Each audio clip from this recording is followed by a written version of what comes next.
Magandang umaga, narito na ang mga unang balitang hatid ng GMA Integrated News.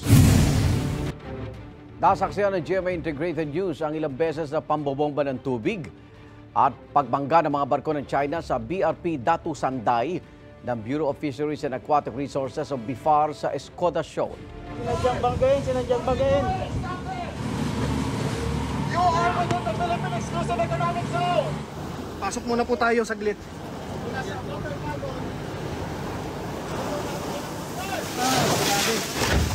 Uy! Hindi maano to. Pasok ka. Sumabit. Sa amang direksyon, may mga barko ng China na nagbubuga ng tubig at masyadong nakadikit sa BRP Datu Sanday. Sa bilang ng GMA Integrated News, hindi bababa sa 5 beses binangga ang barko ng BIFAR. Isa sa mga bumangga sa barko ng BIFAR ang China Coast Guard Vessel 21551. Ito rin ang bumangga sa barko ng Philippine Coast Guard na BRP Bagakay noong August 19 ng madaling araw. Kabilang sa mga pinuntirya ng mga barko ng China ang navigational system ng BRP Datu Sanday. Sabi rin ng National Security Council, nagka-engine failure ang BRP Datu Sanday kasunod ng pagbangga at pambobomba ng tubig. Dahil dyan, dinatuloy ang pag-resupply ng diesel, pagkain at medical supplies sa mga mangingisdang Pinoy roon. Mariing kinondena ng National Task Force on the West Philippine Sea ang anilay unprofessional, agresibo at iligal na aksyon ng China na delikado sa kaligtasan ng mga Pinoy. Sa kabila niyan, wala naman daw nasaktan sa mga sakay ng BRP Datu Sanday. Itinanggi rin ng task force ang ipinakakalat na impormasyon ng China na may mga Pilipinong nahulog mula sa barko ng BIFAR at sinagip daw ng mga taga-CCG. Ang buong detalye ng pangaharas ng China sa BRP Datu Sanday, ihahatid namin mamaya live. Kinondena ng mag-amang Vice President Sara Duterte at dating Pangulong Rodrigo Duterte ang paggamit nila ng dahas sa pagsisilbi ng arrest warrant kay Pastor Apollo Kibuloy sa Kingdom of Jesus Christ compound sa Davao City. Ayon kay Vice President Sara, hindi niya tinututulan ang implementasyon ng anumang arrest warrant, pero hindi raw katanggap-tanggap ang paggamit ng dahas laban sa mga inosente. Kinokondena rin ang bise ang anyay pang-aabuso ng pulisya sa kapangyarihan na nagresulta sa harassment at pagkawala ng buhay. Humingi rin ng tawad si VP Duterte sa mga miyembro ng KOJC dahil daw sa paghikayat niya na iboto si Pangulong Bongbong Marcos noong 2022. Sinusubukan pa ng GMA Integrated News na kunin ang pahayag ng Malacanang tungkol dito. Sabi naman ni dating Pangulong Duterte, maraming karapatan ang niyurakan at nainsulto ang ating batas. Nakikisinpatya raw ang dating Pangulo sa mga KOJC member sa naging biktimaan niya ng political harassment, pang-uusig karahasan at pang-abuso sa kapangyarihan. Paalala naman ng Commission on Human Rights sa PNP, magpapatupad ng maximum tolerance at tiyaking ligtas ang lahat, lalo na ang mga bata. Para naman sa mga miyembro ng KOJC, payo ng CHR na huwag hadlangan ang legal na proseso at huwag gagawa ng hakbang na magpapalala sa tensyon. Naniniwala ang pulisya na nagtatago sa KOJC compound si Pastor Kibuloy na wanted para sa mga kasong child and sexual abuse at qualified human trafficking. Dati na itinanggi ni Kibuloy ang mga akusasyon. Kaugnay sa paghalughog ng mga otoridad sa Kingdom of Jesus Christ compound sa Davao City para mahanap si Pastor Apollo Kibuloy, makakapanayam natin si Philippine National Police Spokesperson Police Colonel Jean Fajardo. Magandang umaga po, Colonel Fajardo.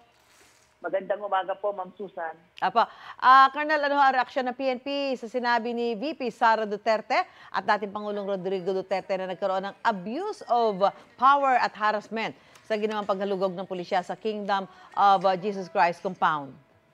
Well, ang masasabi lang natin dito, Ma'am Susan, ay ang PNP po ay sinunod naman po yung mga legal protocol at pati yung ating police operational procedure pagdating nga po sa implementation ng warrants of arrest against kay Pastor Kibuloy at 4 pa. Subalit nakita naman po siguro natin sa mga lumalabas na video footage ngayon at meron din naman po mga na-record sa ating mga body-worn camera kung sino po ba talaga yung nag-i-instigate ng gulo. But just the same, talagang maximum tolerance po talaga at ang pinapatupad ng PNP at ito ay susundin natin at hanggang matapos po itong proseso po na ito. Apo, Colonel, hanggang kailan nyo gagawin yung paghalugog dyan sa compound ng KOJC? Ano ho ba yung meron ba tayong tinitingnan time frame? At talagang ang PNP ho ba ay kumbinsido na naroon pa si Kibuloy? Wala po tayong binibigay na target po dito o deadline po dito sa ginagawa po natin paghahanap kay Kibuloy at iba pa. But sabi nga ng ating Chief PNP kahapon ay naniniwala tayo na nandiyan ang hinahanap nating mga tao dahil may mga informante tayo mismo dyan sa loob. Subalit napakalaki. We are talking about more than 30 hectares na lugar dito. May mga building, may mga secret room and passages. So talagang napakahirap. At ang talagang biggest challenge dito sa ginagawa natin, yung talagang resistance, talagang deliberate yung ginagawa nitong mga miyembro po ng KOJC at natunghayan natin sabay-sabayang kahapon at kagabi hanggang madaling araw kung paano nila talaga nagsenaryo, gumawa ng gulo para lang tinitingnan nga natin dyan ay ito ba ay diversionary tactics on their part dahil alam nilang natutumbok na natin yung lugar kung saan posibleng nandoon itong mga hinahanap natin tao. So sinabi mo, Colonel, mga 30 hektarya po itong compound na ito. Ano ho yung mga nadiskubre ng mga otoridad? Well, kagabi hanggang madaling araw, Ma'am Susan, ay may ginamit na nga tayo dyan ng mga special na equipment para makadetect ng heat map. At nakikita natin, meron tayong natutuklasan ng mga possible heartbeat ng nasa ilalim mismo ng isang konkretong lugar. At hinahanap natin kung saan ang entrance itong malaking bloke na doon sa baba na meron tayong nakikita at may mga na-trace tayo na mga index na posibleng nanggagaling sa isang buhay na bagay o na tao at talagang merong heartbeat tayong nadedetect at nagugulat tayo bakit hindi natin makita in a glance po saan itong entrance at papasok nitong isang malaking semento na ating binabantayan. At kagabi nga po ay yun ang development na tinitingnan po natin. At patuloy po tayong naghahanap ng paraan paano natin matumbok itong pinanggagalingan po ng heartbeat na ito. May mga nakita raw na mga kwarto ng mga bata na may mga pangalan ng mga batang babae. Gaano po katotoo ito, Colonel? Well, kasama po yan sa mga natutuklasan po natin na mga habang patuloy po tayong naghahanap po sa mga tao po at sa ngayon po ay yung kompletong report po ay hindi pa po natin hawak pero yung mismong mga naghahanap po ay talagang nagugulat sa mga natutuklasan nila at sa sobrang pasipot-sipot ng mga sinasabi natin na mga secret rooms and bank passages po ay mismong yung mga pulis natin na naatasang maghanap sa mga tao ay nagkakawalaan sila dahil maraming lusutan at lagusan itong sa mga hinahanap natin at napupuntahan nating mga lugar so far, ma'am. Yung dalawang ni-rescue na umuning miyembro po ng KOJC, Colonel, nasa na ho sila ngayon at kumusta ho sila? Nasa kustodiya po sila ng DSWD pagkatapos nga po natin silang ma-rescue kahapon ng hapon at nag-undergo po sila ng debriefing at counseling po sa pangunguna po yan ng DSWD po. Okay, maraming salamat po. PNP spokesperson, Police Colonel Jean Fajardo at magandang umaga po sa inyo. Morning, ma'am. Magandang umaga.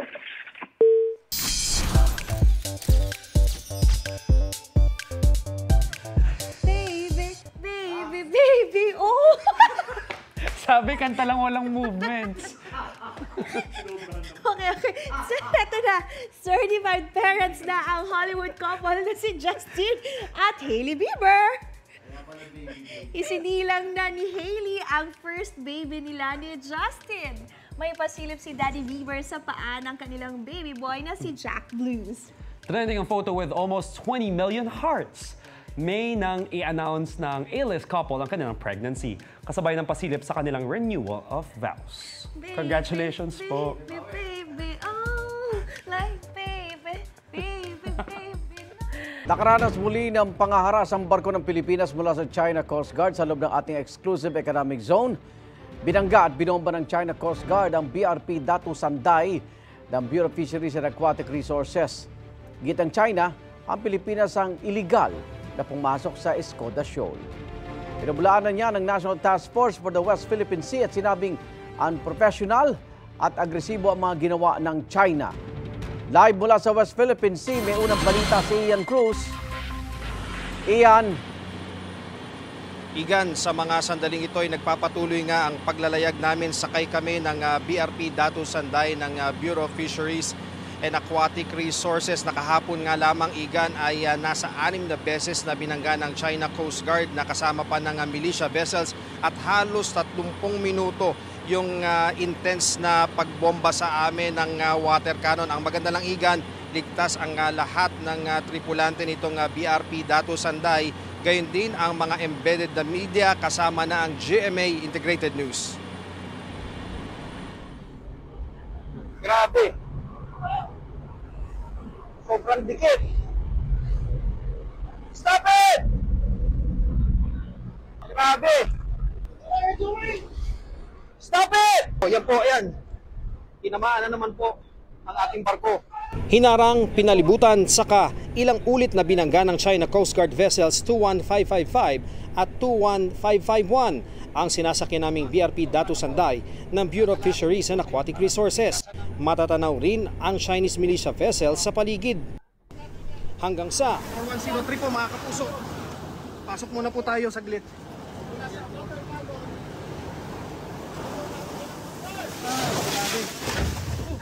ang sumunod naman na bumangga ang China Coast Guard 21555 2:26 ng hapon. Tuluyan na itong binomba ng tubig ng isa pang CCG vessel ang ating barko. Nangyari yan nasa 7 nautical miles malapit sa Escoda Shoal kung nasaan ang BRP Teresa Magbanwa ng Philippine Coast Guard. Ang dambuhalang Coast Guard ship tumama sa port side ng BRP Datu Sanday. Pansamantalang umatras ang BRP Datu Sanday para sa kaligtasan ng mga sakay nito, pero ilang saglit lang. Mga kapuso, kala natin tapos na. Yan po ang China Coast Guard 4102 na nagbuga rin po ng tubig dito sa kinaroroonan natin. Nag-water cannon naman ang barko ng China. Napilitan kaming pumasok sa loob ng barko. Sa puntong ito, nakapalibot na sa amin ang lahat ng barko. Nagsalit-salitan ang mga barko nila sa pagbomba. Kahit nasa loob kami ng barko, ramdam ang malakas na buga ng tubig. Kasabay ng pambobomba, ang Coast Guard Vessel 21555 umarang sa aming harapan at nahagip naman ang nguso ng aming barko. Sisirain yung mga gamit natin. Oh. Lakas. Nawasak ang manukuhan. Punta ka muna sa baba na. Sa baba ka na. Ayusin mo na yan. Napukas na dyan. May water cannon dito sa kabila tayo. Pina-water cannon tayo dito sa kaliwa.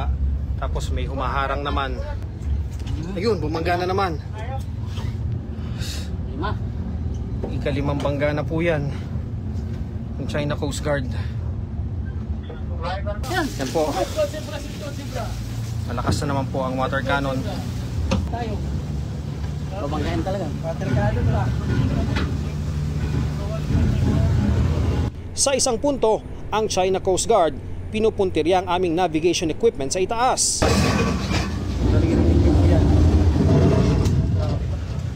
Pinauulanan talaga tayo ng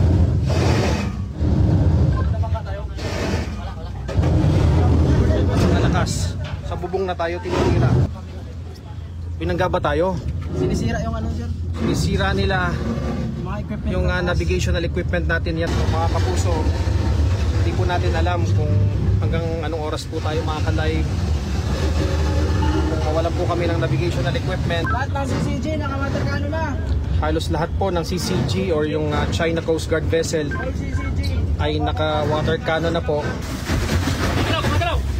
Baka mabasag.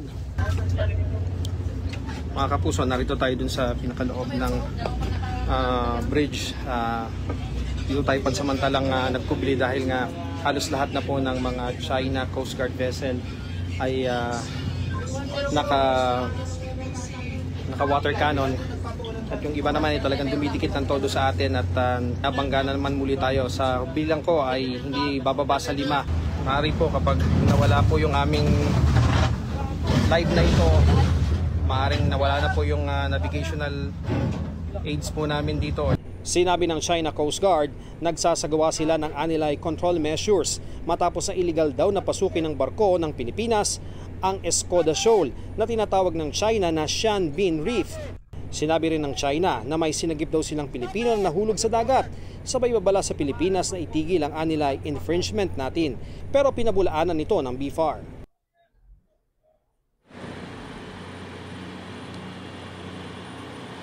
Igan, doon sa mga nagtatanong kung ano ba ang sinapit nitong barko matapos nga yung nasa 6 na beses na pagbabangga at napakatindi na pagbomba ng water cannon. No, ang talagang primary na napuruhan nga yung navigational equipment namin at yung communication equipment doon sa pinakabubong nitong barko at yung provision area kung saan ilalagay yung mga pagkain, yung kisame nakita natin na bumagsak dahil sa tindi ng pagtama ng mga banggaan. At yung bintana doon sa lugar na yon ay nasira din, pero kahit papaano naiayos na yan ngayon. Pero doon sa pinaka-outer area, yun sa pinaka-port side, nakita talaga natin na mayroong malaking dent doon. Doon sa mga railing sa ibaba nitong barko ay mayroon ding mga dent. Kaya naman sa ngayon ay kabilang ang mga iyan sa iaayos ng BFAR kapag nakabalik na kami sa home port nila. Ito ang unang balita mula rito sa West Philippine Sea. Ian Cruz para sa GMA Integrated News. Ian, doon sa mga nabanggit mong naging sira doon sa pagbangga na yan. So hindi na natuloy yung inyong misyon. Yes, Igan, hindi na talaga natuloy yung mission namin na sana lalapit kami doon sa Escoda Shoal o doon sa Sabina Shoal na sayang, Igan, 7 nautical miles na lamang yung distansya namin. Pero nangyari talaga, Igan, mula 10:30 ng umaga hanggang alas 2 ng hapon talagang patintero na ang ginagawa namin. Una, 3 barko lamang yung sumasalubong sa amin hanggang sa naging 8 na sila, kasama na nga yung Navy nila at yung kanilang mga Chinese militia vessel. Pero ganun pa man, syempre, kailangan tanggapin natin na talagang masyado silang marami at kahit anong diskarte ang gawin ay ang ginawa na nila ay pambobomba at pambabangga. Talagang compromise naman yung safety nitong barko, kaya talagang nag-retreat muna tayo. Ang intensyon sana, Igan, itong BFAR ay bigyan nila ng ayuda yung mga mangingisda na naroroon sa Escoda Shoal dahil bago nangyari ito, nakapagbigay pa kami ng krudo doon sa ilang mga mangingisda na taga Balayan, Batangas. Ang sinabi nila na bago yung kami nagkita nung prior night ay pinaalis daw sila ng mga Coast Guard ng China doon sa Escoda Shoal at yun ang sitwasyon, Igan, ng mga mangingisda doon, kaya pilit sanang pumupunta ang BFAR doon sa Escoda Shoal. Pero yun nga, temporarily ay umatras muna tayo para sa kaligtasan ng lahat, Igan. All accounted ba yung mga sakay ng BRP Datu Sanday? Kasi sabi ng China, may isa raw Pinoy na nahulog sa dagat at sinagip nila.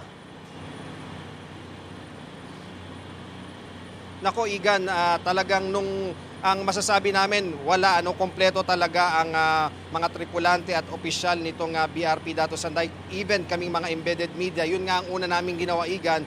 Nagkita-kita kagad kami doon sa isang lugar at tiningnan namin kung kompleto kami. Igan, ang talagang bumagsak lang dito, yung sinasabing light and smoke buoy, nandiyan yan. Yun daw yung kulay orange yan, Igan, makita natin, wala na siya dyan. Yun lang naman yung sinasabing bumagsak.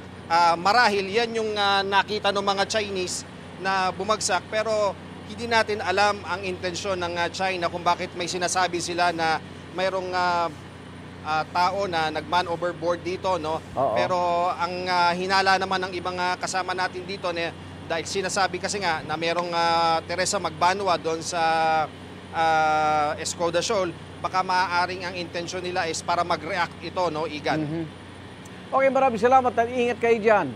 Si Ian Cruz. Kaugnay pa rin ang pambobomba ng tubig at pagbangga ng China sa barko ng BFAR na BRP Datu Sanday. Makakapanayin po natin si Commodore J. Tariela, PCG spokesperson for the West Philippine Sea. Magandang umaga po. Hello sir, good morning po sa inyo at sa inyo po mga taga-subaybay sir. Sa loob ng isang linggo, 2 insidente na po ng harassment ang nangyari sa Skoda Shoal. Parang nalipat ata mula sa Ayungin sa Skoda. Bakit tayo pinag-iinitan dyan ng China?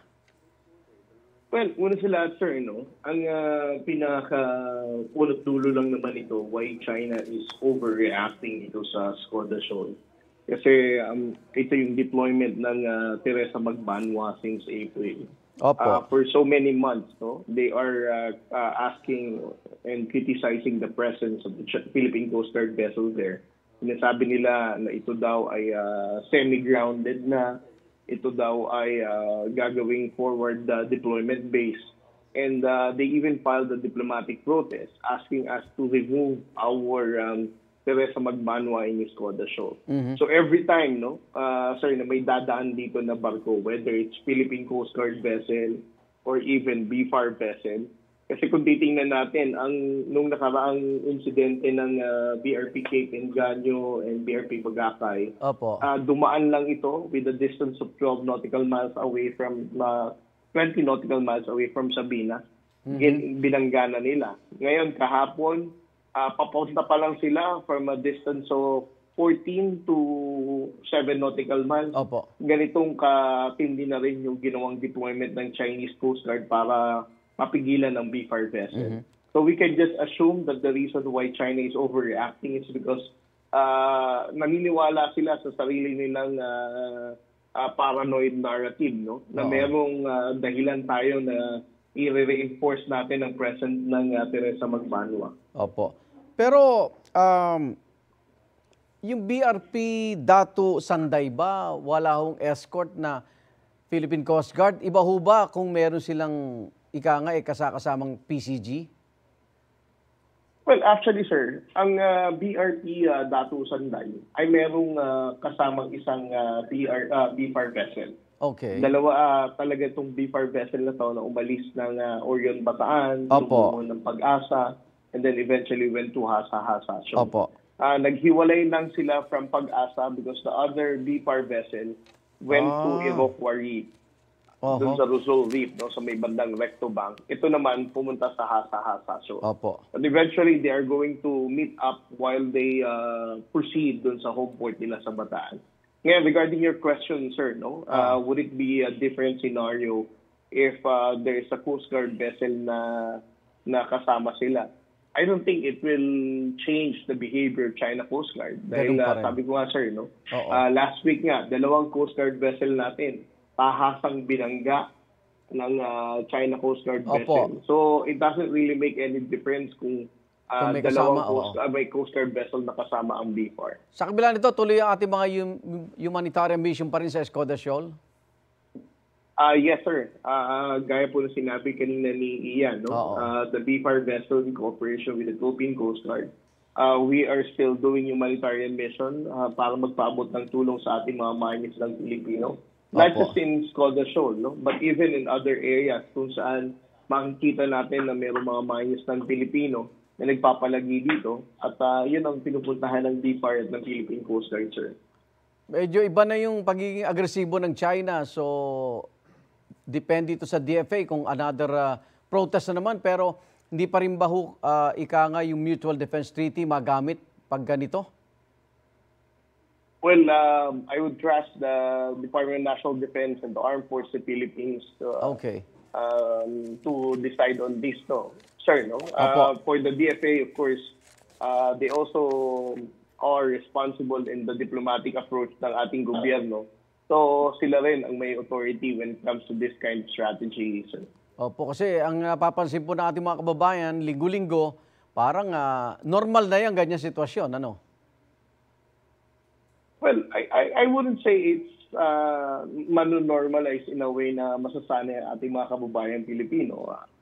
If you're going to look at the social media comments, sir, para sa akin, with this incident na pinapakita natin sa ating mga kababayan Pilipino and not just for the international community, mas nag-uumapaw ang damdaming patriotism ng ating mga kababayan Pilipino. Nakakagalit and nararamdaman mo yung they are wanting for the government to do more, but we cannot blame them. But the mere fact na ang ating mga kababayan Pilipino ngayon ay talagang gustong makisangkot sa usapin ng West Philippine Sea, Opo. it means we are still getting the benefit of the transparency effort. And Opo. for the international community as well, no? Every time we publicize this kind of provocative and unlawful activities of the Chinese Coast Guard, we also pressure the like-minded states to do more and contribute more, no? To compel China to respect the international law and to stop these provocative actions that they're doing in the West Philippine Opo. Sea. At ngayon National Heroes Day, mabuhay po ang mga taga-Philippine Coast Guard at mga taga-FIFAR. Ingat po kayo. Salamat, Commodore J. Tariela, PCG spokesperson for the West Philippine Sea. Thank you, sir. Nakalabas na sa ospital ang pasyenteng tinamaan ng Clade 2 variant ng monkeypox o mpox. Kinumpirma ito ni Health Secretary Ted Herbosa sa panayam ng Superradyo DCWD. Pinauwi na aniya ang pasyente at nakumpleto na rin nila ang contact tracing. Ang kay Herbosa, may community transmission ng Clade 2 variant ng mpox. Gumawa na raw sila ng mga hakbang para mapigil ito. Nilinaw niya na wala pang na-detect sa Pilipinas na Clade 1B variant na mas nakamamatay at nakahawa na siya nagdulot ng outbreak sa ilang bansa sa Africa. Nanawagan naman ng tulong si Pope Francis para sa mga tinamaan ng mpox. Hinikayat niya mga gobyerno at pribadong industriya na ibahagi ang kanilang teknolohiya at medical treatment para gamutin ang mpox. Nag-alay rin ng panalangin ng Santo Papa para sa mga may mpox. Mga kapuso, patuloy pong pinaghahanap si dating Bamban Tarlac Mayor Alice Guo kaugnay sa kanyang koneksyon umano sa mga illegal na pogo. At para sa update, mga kapanayam natin, si Presidential Anti-Organized Crime Commission o PAOC spokesperson Winston Casio. Magandang umaga po sa inyo, sir. Si Maris Umali po ito. Live po tayo sa unang balita. Good morning, Maris, at good morning sa inyo mga taga-subaybay. Alright, una po sa lahat, sir, sabi niyo po nitong Sabado, posibleng sa Golden Triangle region ng Southeast Asia papunta si Alice Guo, partikular sa Cambodia. Ano po ang mga indikasyon na doon nga siya papunta? Sa aming matagal na pag-iimbestiga po kasi dito sa mga business interest ng mga Guo, ay nakita po namin na meron silang gambling interest, particularly sa Cambodia. Kaya ang pinangangambahan namin ay baka doon po siya papunta. So, that's one of the biggest leads na nakukuha po namin kasi we're fairly confident na hindi po ito papasok ng mainland China sapagkat meron na tayo naging pakikipag-ugnayan sa authorities ng bansang iyon and they're interested to investigate her also. Gawa ng illegal nga po ang gambling doon sa bansang yun. So, makakagalaw pa po ba siya ng malaya kahit nakatimbre na siya sa mga otoridad sa ibang bansa? So far ngayon, nakatimbre na po siya rito sa mga counterparts natin sa Southeast Asia. Primarily ngayon, nandyan siya sa Batam, Indonesia at maliwanag naman ang pagkipag-ugnayan natin sa mga authorities sa lugar na yon. Nandun pa rin po siya, hindi pa po siya lumalabas. As to the legality of it, technically, yes. Kasi wala pa hong arrest warrants or anything na meron laban dito kay Alice Guo. Meron pa lamang tayo ay mga immigration mission orders and it would depend with the authorities of Indonesia kung pwede nilang implement yun within domicile kung saan po siya nagtatago. Ano po yung nangyari na doon sa pagkakansela o yung request para makansela yung kanilang mga passport? With regards to the cancellation of her passports po, according nga po doon kay Secretary of Justice Boying Rimulya, it cannot be done summarily kasi it has to go through a legal process. Una po yun, kinakailangan magkaroon na ng resolusyon yung Regional Trial Court sa Tarlac kung saan ipinail yung cancellation ng kanyang Certificate of Live Birth. Kasi if and only then, if we could cancel that particular COLV or Certificate of Live Birth, that would be the basis of the cancellation of the passport. May binabanggit po kayo kanina, sir, na may mga business interests itong sina Go, yung pamilya Go doon sa Cambodia. Ano po kaya yung pakay niya roon at talagang magmumukha bang parang very willing yung kanyang mga otoridad doon na matulungan siya kapag pupunta siya doon? Now, we wouldn't know as to the willingness of the Cambodian authorities kasi, well, in the first place, wala pa naman ho talagang international arrest warrant with regards to Aris Gulo kasi wala pang resolution yung Department of Justice as to the cases that we have filed against her and her co-conspirators dito sa Pilipinas. So, as to the business interest that they have in Cambodia, that's basically gambling pa rin po. It's an offshore gaming operation. Alright. Ano po yung dahilan bakit tila hirap po ba yung mga otoridad sa paghahanap kay Alice Go? Ito, may binabanggit po kayo na dahil wala pa siyang mga kaso. Pero nakatulong din po ba na marami siyang koneksyon sa mga iba't ibang bansa, particular dun sa sinasabi niyong Golden Triangle region sa Southeast Asia? Opo, malawak po yung network na kinakabilangan nitong si Alice Leal Go. For one, tinutulungan po siya ng kanyang business partners, si Xiang Ji at saka si Duaren Wu. And the fact that Duaren Wu and Xiang Ji are helping her points to the fact, supports the argument na talagang iisa lang ang criminal organization na may hawak noong Bamban at saka yung PORAC ng mga Pogo. So the two Pogos are interconnected. Now, second, may mga tulong rin kasi sila matatanggap sa iba pa mga criminal organizations. Alam naman ang lahat na yung triad ay meron ding business interest dito sa mga Pogo na kinabibilangan netong grupo ng mga gugo. Now, third, because of the network that she has been able to develop together with her family and her cohorts dito sa Pilipinas in the past 5 to 7 years, she's already developed a good number of friends, network connections among private individuals and maybe possibly among public officials also. So this may be causing some problems for us. Kaya nga po, ang Pangulo ay naglabas na ng pahayag na kinakailangan magkaroon ng thorough investigation as to the possible complicity of other individuals doon sa kanyang pagtakas. Sino po, anong ahensyang nakikita ninyong tumulong kay Go para makalabas siya gamit yung mga backdoor exits or channels? No, that would be unfair to provide some conjectures at this point, given that there are no solid evidence, no, as to who are the individuals who help her or sino yung mga ahensya na tumulong sa kanya kung meron man. Pero so, definitely may tumulong. Definitely may mga tumulong dito, mga private individuals or posibleng mga government officials po, or current or previous, no.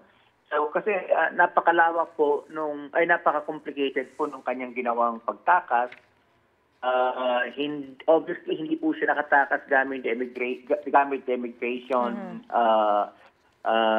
legal proceedings po kasi hindi po nakita sa mga passenger manifest ng aeroplano, hindi rin siya nakita sa passenger manifest ng mga barko, commercial vessels, and whatsoever. So obviously, she went through a different process, posibleng sa backdoor, pwedeng dito sa Western Cape of Luzon, Northern Cape of Luzon. And that can only be precipitated, made possible by people who have access to government mechanisms po. Pero sir, ito pong mga tumulong na ito ay subject din ng inyong investigasyon at kasama rin po ba sila sa mga kakasuhan nyo kung sakasakali? Kung sakasakali po na maging solid ang ebidensya laban sa mga taong nakita po namin, makakasuhan po yun, siyempre. Pero at this point, bagamat yung mga leads kami, may mga litrato kami ng mga taong posibleng tumulong sa kanya, this remains conjectures at this point until mabuo po yung solid na evidence laban sa kanila. Alright. Maraming salamat po, PAOK spokesperson Winston Casio, sa inyo pong panahon. Magandang umaga po sa inyo. Thank you, Marie.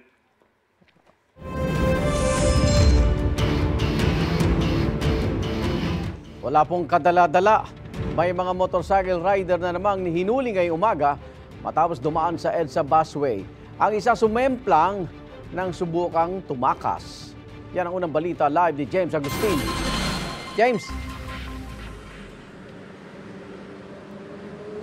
Good morning. Kahit holiday nga, ituloy yung panguhuli ng mga taga-SAIC sa mga motorisang hindi otorisado na dumaraan pa rin sa EDSA busway. At ngayong umaga may mga natikitan kabilang dyan yung isang motorcycle rider nga na sinubukang pantumakas sa mga otoridad. Pababa pa lang ng Santolan flyover sa Quezon City, hinarang na ng Special Action and Intelligence Committee on Transportation o SAI ang isang motorcycle rider na dumaan sa EDSA busway. Aminado ang rider na dumaan siya roon dahil ihahatid sa trabaho sa Ortigas ang kanyang kasamahan. Nagmamadali nga po. Pero aminado kayo bawal? Apo. Ang isang rider na kitang-kitang nasa busway, pinapara na ng mga otoridad, hindi uminto at tumakas. Bigla namang bumuntot sa carousel bus ang rider na ito, kaya maging siya nahuli. Nag-overtake lang, saglit lang, gumano naman ako eh. Pinagilid din ng isang rider na naaktuhang sa busway bumabagtas. Kasi singit ako para makapasok ako sa duty na, nalit na po ako. Ang rider naman na ito na sa busway rin dumaan. Pinapara na ng mga otoridad pero sinubukan pang tumakas, kaya sumempla. Nagtamo ang rider ng gasgas sa kanyang binti. Tatabi naman po ako sir, tatabi naman po ako. Kaso nagmamadali po kasi, late na po ako sir eh. Late na po kasi ako sir. Pero aminado kayo napadakay sa busway? Opo sir, kasi okay naman po sir, wala naman akong bus, kaya nagmamadali po ako sir. Hinarang maging ang isang ambulansya, pero na makumpirma na may sakay itong pasyente, ay pinalusot din naman. Samantala, Igan, umabot na sa 10 yung mga motorista na natikitan sa operasyon ng SAIC. Dito po yan sa Santolan Station ng EDSA Carousel. At doon sa 10 na yon, pinakamarami mga motorcycle riders umabot sa 8. Isa naman ay close van at isang SUV. Yan ang unang balita mula rito sa Quezon City. Ako po si James Agustin para sa GMA Integrated News. Bantay sarado pa rin ang Kingdom of Jesus Christ compound sa Davao City sa patuloy na paghahanap kay Pastor Apollo Kibuloy at iba pang akusado. Sa labas ng compound, nag-prayer rally ang mga miyembro ng KOJC at naglagay ng barikada sa kalsada. Apektado nito ang daloy ng trapiko sa Davao City Airport. Sa gitna ng rally, may mga gulong na sinunog sa highway. Naayon sa Police Region Office 11, mga miyembro ng KOJC ang may gawa. Iginiit naman ng mga taga-KOJC na dahil ito sa tear gas mula sa mga pulis. Isang KOJC member ang dinala sa Buhangin Police Station dahil sa pagdadala ng sasakyan na may mga gulong na hinihinalang susunugin. Walang pahayag ang lalaki. 6 na pulis naman ang naiulat na sugatan sa gitna ng prayer rally ayon sa Police Region Office 11.